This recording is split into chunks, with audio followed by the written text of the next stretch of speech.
This free step-by-step video comes to you directly from Haynes, creators of the world's best repair manuals.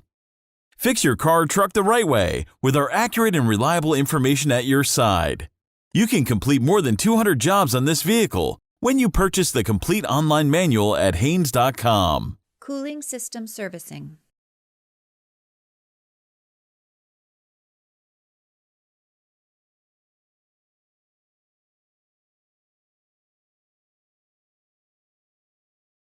If the vehicle has just been driven, wait several hours to allow the engine to cool down before beginning this procedure. Open the door and pull the hood release lever located on the driver's side kick panel. Slide the hood safety latch, then raise the hood upwards and support it with the prop rod.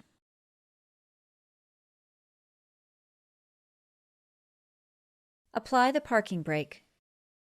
Chock the rear wheels to prevent the vehicle from rolling. Place a floor jack under the unibody side pinch weld. Raise the front of the vehicle, then support it with a jack stand placed under the indicated supporting marker. Repeat this on the opposite side where applicable.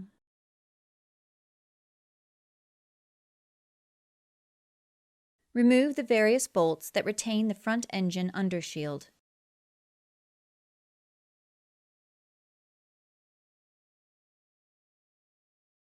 With the front engine undershield removed, remove the rear undershield. Cooling system draining. With the engine completely cool, remove the expansion tank cap. Note that the cap may be hard to turn by hand. If this is the case, a pair of large channel locking pliers may be used to help turn the cap. Move a large container under the radiator drain to catch the coolant. Attach a hose to the drain fitting spout, if available, to direct the coolant into the container. Open the drain fitting with a pair of needle nose pliers. Allow time for the coolant to drain completely. While the coolant is draining, check the condition of the radiator hoses, heater hoses, and clamps. Replace any damaged clamps or hoses. Once the system has drained completely, close the valve and remove the hose. Cooling system flushing.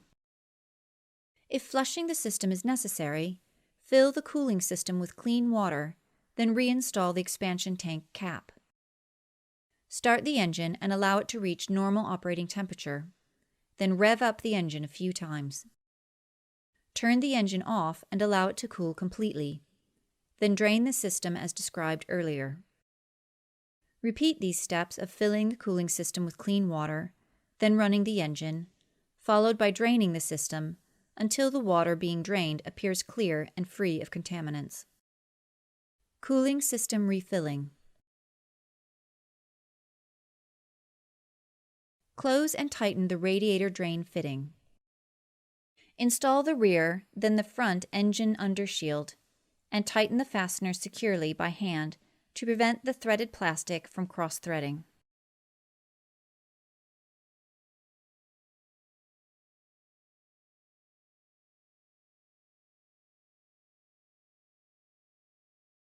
Lower the front of the vehicle to the ground.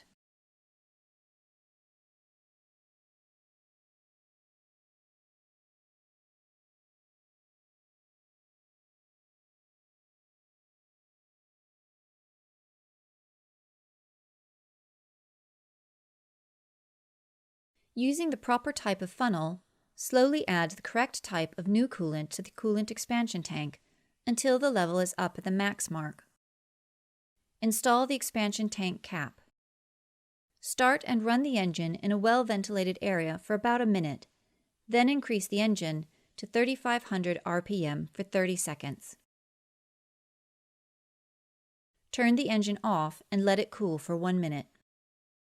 With the engine still sufficiently cold, slowly open the expansion tank cap and top up the expansion tank with coolant until the level is slightly above the min mark.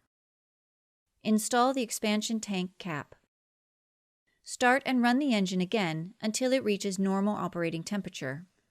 The thermostat will open and the upper radiator hose will become hot. Rev the engine up to 3,500 RPM for 30 seconds, Then bring the engine back to idle for 30 seconds.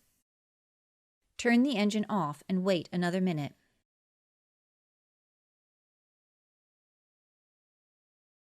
Turn the engine off and let it cool completely.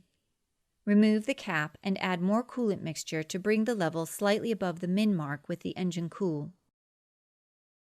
Squeeze the upper radiator hose to expel air, then add more coolant mixture if necessary.